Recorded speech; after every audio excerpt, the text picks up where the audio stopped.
this is going to shock people, isn't it, who think that they know their Sherlock Holmes. You are very, very different.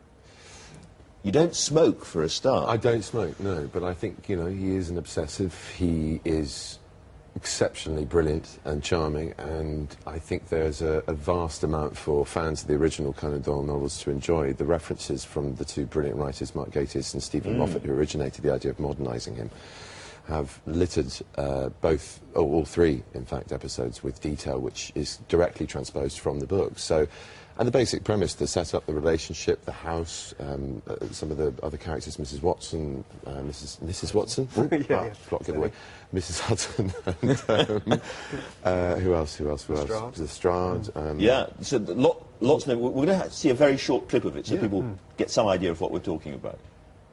It's a skull. Friend of mine. When I say friend. What do you think then, Dr. Watson? There's another bedroom upstairs if you've been needing 2 bedrooms. Of course we'll be needing 2. Oh, don't worry, there's all sorts around here. Mrs. Turner next door's got married once. Oh, Sherlock, the mess you've made. Well, as you can see, it's quite funny, and there is this running gag about 2 men sharing a house together, which, of course, would not have occurred to Edwardians, but has to be dealt with now. I suppose, yeah, I mean, to be honest, it had never occurred to me until we were sort of in the making of it, and people were referring to the fact that there's this, you know, people have written books about whether Holmes and Watson are gay and what their relationship is, so we sort of allude to that.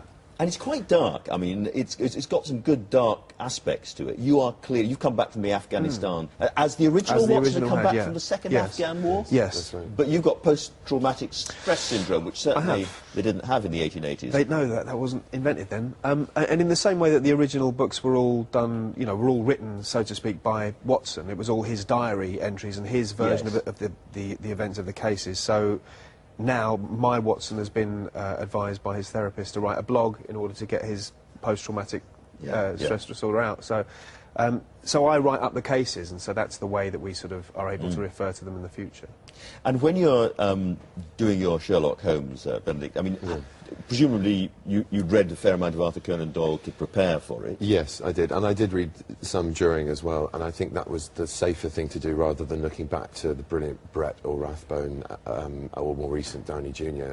Versions, because what we are doing is obviously bringing it into the 21st century, and whilst those are superlative portrayals of him in his Victorian guise, I needed to find something original as well as the source material, and there's an awful lot of description about his physical movement, his poise, and this rather sort of abstracted, ethereal, otherworldly quality to him, which Conan Doyle colours beautifully in the book. So it's a great template for an actor to use to go back to every now and again. And he's a slightly great stories to read as well. They are great stories, but he's a slightly scary man as well, isn't he? I mean, you say he's charming, but there's something about him which is well, he is bordering on the sociopathic. He's slightly, you know, there is something very dangerous in his obsession, and he takes, I think, both Watson and him into a very dangerous realm of London, where everything opens up into a war zone. I mean, it is a battle, and I think that's part of the attraction that they have to each other, is that I offer Watson a way back into life which is a little bit more interesting than his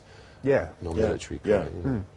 I was very interested in your role in this, Barney, because a lot of people still think of you really through The Office, which was your great breakthrough role. And this is a this is a much graver, darker kind of role. I just wondered, which must be attractive, presumably. It is. I mean, I think, you know, every actor that we speak to and hear of wants to play sort of dark occasionally, or play villains or whatever. And even though Watson's obviously not a villain, he's got a serious side to him. And I'm, you know, I mean, to be honest, I've been playing that sort of thing on and off anyway. It's just that this has kind of got. Thank God it's got a spotlight being shone on it. You know? And I gather it was an absolute nightmare to make, however. It wasn't a nightmare, it was cold. It was cold. Yeah. It was a lot of fun to make, but hard work and very... You got pneumonia, didn't you? Yeah, I did. But that proves, that's a secondary infection, so it proves I was having too much time with the flu to really take care. And it sort of snowballed from there, but it didn't stop us, and we genuinely did have a very, very good time making it. There's a lot Welsh crew, and it was great fun to make him as well, wasn't it? Fantastic cast. There's a lot of sort of buzz in the papers already about this, and I get the sense it's going to be a great success. But which is 3 relatively long episodes. Do you think there's going to be more?